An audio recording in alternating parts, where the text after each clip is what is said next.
Alright, welcome back. So, a little bit of a break in the video there because actually my camera battery ran out. And I didn't have the charging cable, so I had to go home, and it's the next day, and I actually brought a lab assistant today who's going to help out with this one.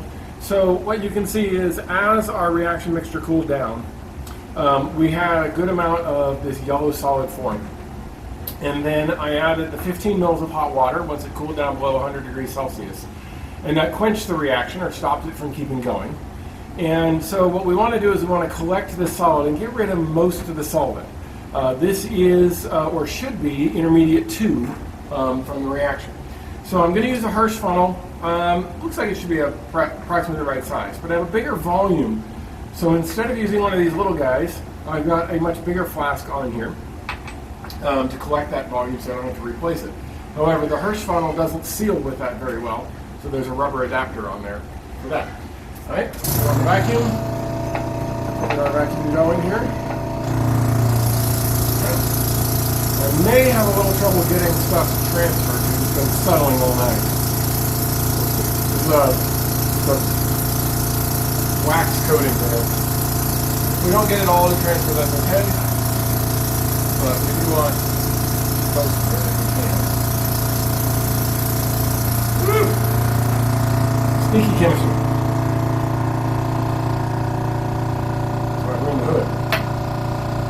Okay, it's getting pretty thick now. Now, a lot of times, you know, we clean this out or use a new one. We're actually going to use the same test tube for the second part. But hopefully, yep, there we go. We're supposed to have a light yellow to orange intermediate. So I'm going to pick you up. And there you go. There's our product. Okay, so we don't need to get it very dry. The idea here was just to get it most of the solvent off, so I'm going to turn that off. Okay, now we're going to put this back into here. Yep, we can break the seal. There we go, we have a good vacuum there. Okay, and here is our, ooh, look, we got a lot of this product. That's good. All right, we're going to put that back in.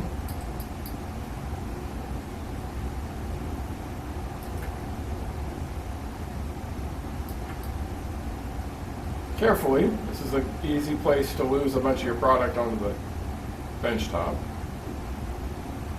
Patience is a good thing.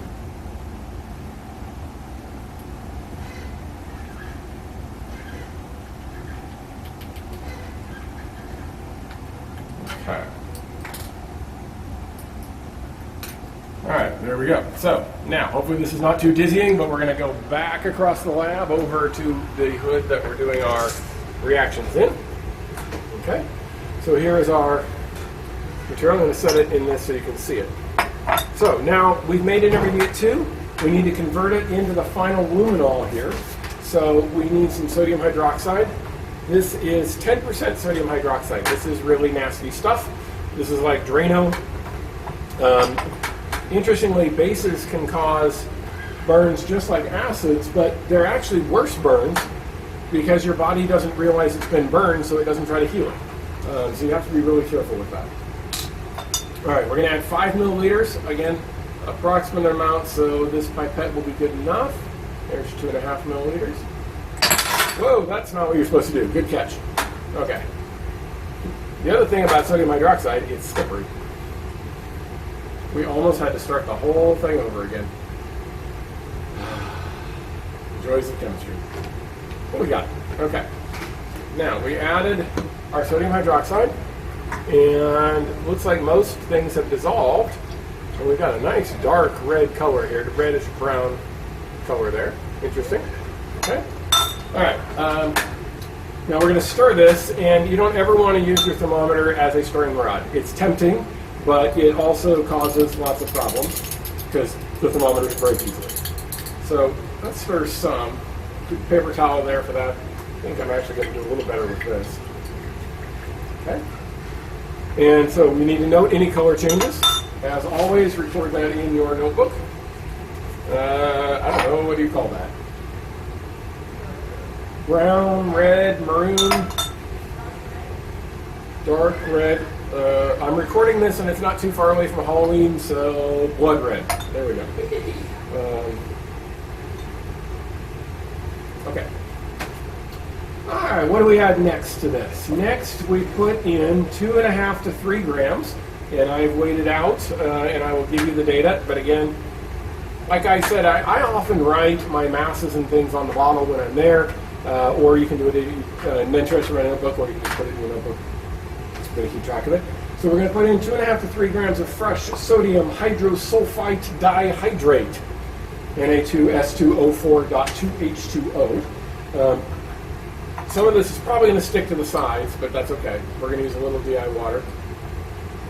And we can use the water because there's already water in here, right? The sodium hydroxide just dissolved in water. Ooh, color change again. Okay. All right, so I'm going to once again, as always, use a little bit of my solvent to clean out the container that I had it sitting in, to make sure I rinse over as much as I can. Okay. Ooh, that's pretty full.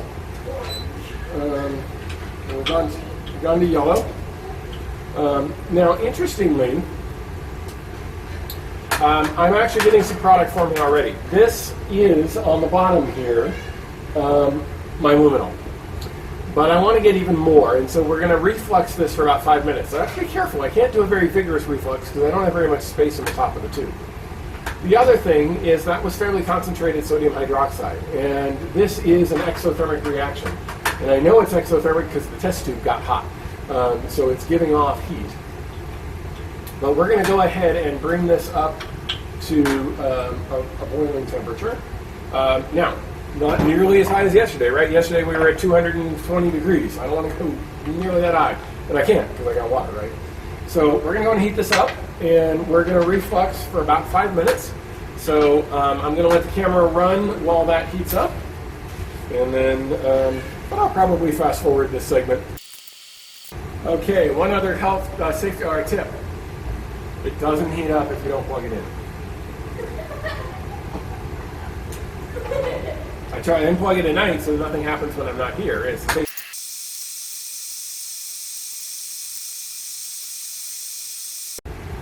all right, welcome back. So I went ahead and took a little break there because it was taking forever to heat this test tube up, and I didn't think you really wanted to watch it just heat up, even at 1,000 times speed.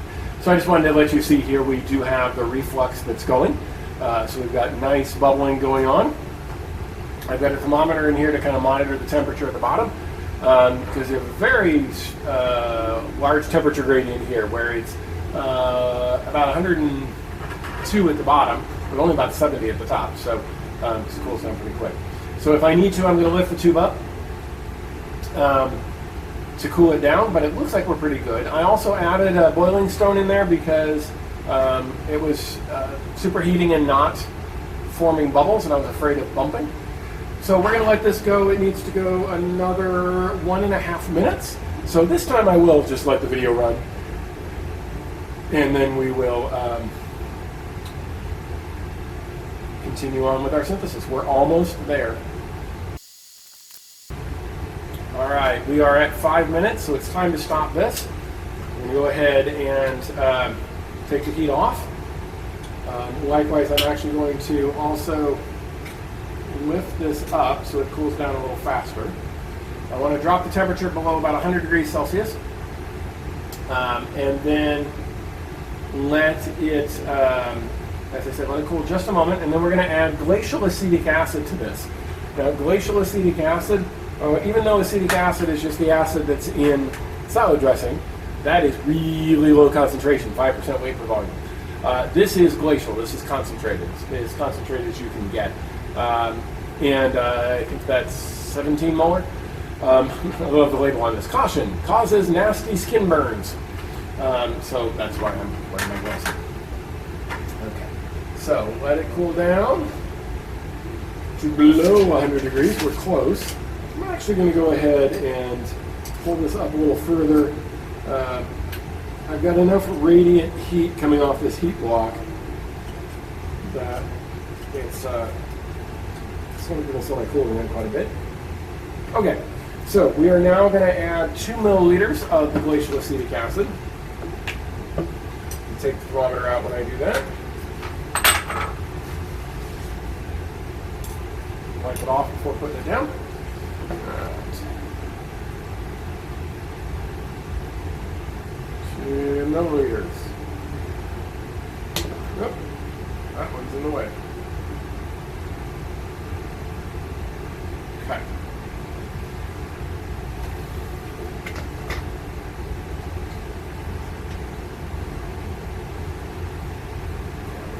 Stir this a little bit. We're going to use the finger tap method there. I could use my glass stir rod as well.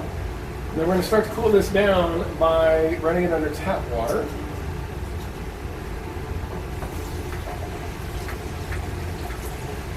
As we do this, we should see the solids start to crash out. And in fact, there you go. There's our solid luminol coming out as it cools down.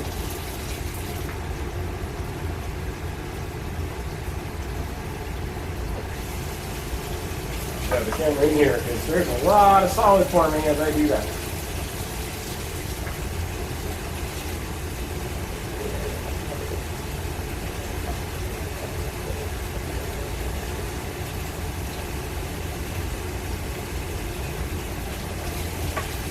Okay. Mostly cold, but I'm going to go ahead and set this in an ice water bath for a moment. Collect as much of this solid as I can. We're actually done with our heating. So in theory, we have made our luminol now. You asked for. All right, a lot of solid throughout here.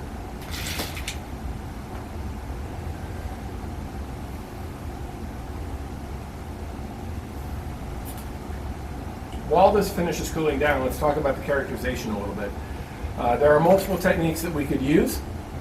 Of course, as we've been talking about all semester, we're going to do IR, but we could also do NMR. We could do mass spec to make sure we've made the product that we wanted. Today we're going to do 2 characterization tests. One is IR, as I said, and the other is we're going to test it by reactivity, and this is something that we haven't done as much this semester, but is one that's commonly used. If I made the right compound, then it should behave in a particular way. That can be a spectroscopic behavior, or it could be a chemical behavior. And so we're going to try that. We're going to see if it behaves the way we want it. So let's get the vacuum going here.